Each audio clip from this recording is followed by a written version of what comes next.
Hello guys, FTR একাডেমির পক্ষ থেকে আমি প্রতীক এবং ফিনান্সিয়াল মার্কেট এক্সপার্ট পেজে আপনাদেরকে খুব স্বাগতম। তো বন্ধুরা, আজকের রাত আমাদের মতো শেয়ার মার্কেট ইনভেস্টরদের জন্য খুবই গুরুত্বপূর্ণ হতে চলেছে। হ্যাঁ, আজ রাতেই ফেডারেল রিজার্ভ মানে এফওএমসির মিটিং আছে এবং এবারের মিটিংটা খুব গুরুত্বপূর্ণ হতে চলেছে, কারণ কেউ সঠিকভাবে আন্দাজই করতে পারছে না যে এই মিটিংয়ে কী সিদ্ধান্ত নেওয়া হবে। মার্কেটে চরম অনিশ্চয়তা চলছে। এই মিটিংয়ের গুরুত্ব আরও বেড়ে যায় কারণ পরবর্তী মিটিং 30শে জুলাইয়ে হবে। আজকের মিটিংয়ে কোনো সিদ্ধান্ত এলে তার প্রভাব আগামী এক মাস ধরে মার্কেটে দেখতে পাবো।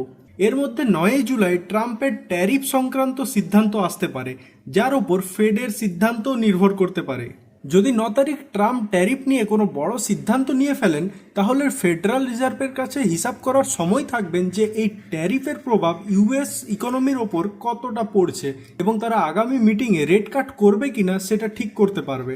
এখন প্রশ্ন উঠছে, আজ ফেডের রেট কাট করবে কিনা। যদি আমরা ইনফ্লেশন ডেটার দিকে দেখি, তাহলে দেখা যাচ্ছে মার্কিন যুক্তরাষ্ট্রে ইনফ্লেশন কন্ট্রোলে রয়েছে এবং পরিস্থিতি রেট কাটের জন্য ফেভারেবল। ফেডের লক্ষ্যমাত্রা 2% ইনফ্লেশন ছিল, আর তথ্য অনুযায়ী তার 2.4%-এর আশাপাশি এসেছে, যা মোটামুটি ঠিকই আছে। তারপর আসে আনএমপ্লয়েডের প্রশ্ন।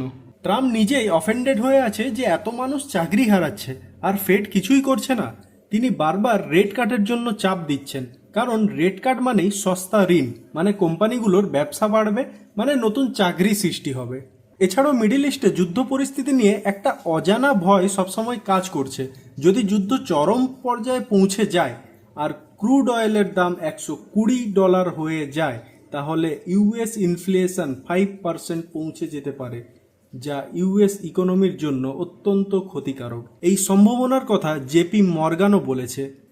এই দুটি বড় অনিশ্চয়তা, এক ট্রাম্পের ট্যারিফ আর দুই যুদ্ধের পরিস্থিতি, ফেডের সিদ্ধান্তকে প্রভাবিত করছে। তাই মনে হচ্ছে আজকের মিটিংয়েও ফেড হয়তো আবার রেট কাট না করে পজ নেবে এবং বলবে দেখি আগে পরিস্থিতি কি দাঁড়ায়, তারপর সিদ্ধান্ত নেব। সুতরাং আজ রাতটা শেয়ার মার্কেটের দৃষ্টিকোণ থেকে অত্যন্ত গুরুত্বপূর্ণ এবং আমরা আগামীকাল সকালে হয়তো কোনো বড় দিশা দেখতে পাবো মার্কেটে। আপনাদের কি মনে হয় রেট কাট হবে কিনা? তাহলে কতটা হবে, 25 বেসিস পয়েন্ট না 50? অবশ্যই কমেন্টে জানাবেন এবং আপনাদের ভিডিও ভালো লাগলে লাইক শেয়ার সাবস্ক্রাইবের জন্য অসংখ্য ধন্যবাদ। সবাই ভালো থাকবেন, সুস্থ থাকবেন।